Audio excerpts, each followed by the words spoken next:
Hi everyone, welcome to my mini vlog.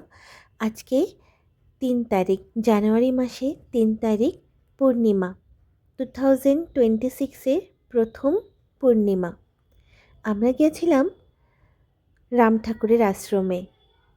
এই আশ্রমটা যাদবপুরে। শ্রী শ্রী কৈবল্যনাথ ঠাকুরের আমি আর মা দীক্ষিত। বছরের শুরুটা গুরুদেবের দর্শন করতে এসেছিলাম, আর আজকের দিনটাও অনেক ভালো। সকাল থেকে এখানে হরিনাম জপ করা হয়, গান বাজনা হয়, কীর্তন হয়। শুনলে তো মন শান্তি হয়ে যায়।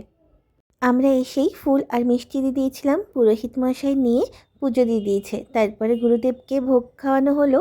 দরজা বন্ধ ছিল, তারপর দরজা খুলে সবাইকে শান্তির জল দিল। 12টা অবধি পুজো হয়, তারপরে মন্দির বন্ধ হয়ে যায়। তারপর আমি লাইনে দাঁড়িয়ে ওখানে ভোগ খাওয়ানো হয়। কুপন কাটলাম, এক একজনের 60 রুপিস করে। আপনারা যদি এখানে আসেন সবার আগে কুপনটা কেটে নেবেন, কারণ 12:30 1টা অবধি খোলা থাকে কুপন কাউন্টার, তারপরে বন্ধ হয়ে যায়।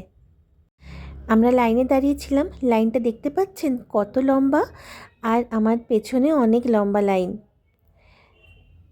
এখনও ভোগের জায়গাটা খোলেনি, আর একটু পরেই খুলে দেবে। আজকে ওয়েদারটা খুব সুন্দর ছিল, ঝলমলে রোদ উঠেছিল, একদম ঠান্ডা ছিল না। এই যে এক এক করে সবাই ভেতরে ঢুকছে, আমরাও ঢুকে গেলাম।